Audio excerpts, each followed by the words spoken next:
कार्ली टकाच, निर्धार आणि विजयाची गोष्ट। ही कथा आहे एका माणसाची ज्याने आयुष्यात येणाऱ्या अपघाताला न मानता त्याला संधी बनवली।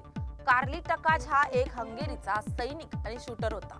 तो आपल्या देशाच्या सशस्त्र संधान संघाचा भाग होता आणि त्याचे स्वप्न होते ऑलिम्पिक मध्ये जिंकण्याचे। पण 1938 मध्ये त्याच्या हातावर एक भयंकर अपघात झाला। एका ग्रेनेडने त्याचा उजवा हात नष्ट केला, ज्याने त्याला आपल्या आवडत्या खेळापासून दूर ठेवावे लागले असते। पण कार्लोने हार मानली नाही। त्याने आपला डावा हात वापरून नेमबाजी शिकून घेण्याचा निर्णय घेतला।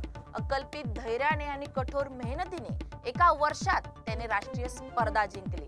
त्यानंतर 1948 मध्ये लंडन ऑलिम्पिक मध्ये त्याने डाव्या हाताने 25 मीटर रॅपिड फायर पिस्तॉल मध्ये सुवर्ण पदक जिंकले आणि नंतर 1952 मध्ये हेलसिंकीतही तो त्याचा विजयी क्रम कायम राखला। कार्ली टकाचने दाखवून दिलं की अपंगत्व म्हणजे शेवट नाही, तर ते नव्या संधीची सुरुवात आहे। त्याच्या कहाणीने जगाला शिकवलं की धैर्य, चिकाटी आणि आत्मविश्वासामुळे कोणतेही आव्हान जिंकता येते। आजही त्याला हंगेरीत आणि संपूर्ण जगात एक प्रेरणादायी व्यक्तिमत्व म्हणून स्मरलं जातं।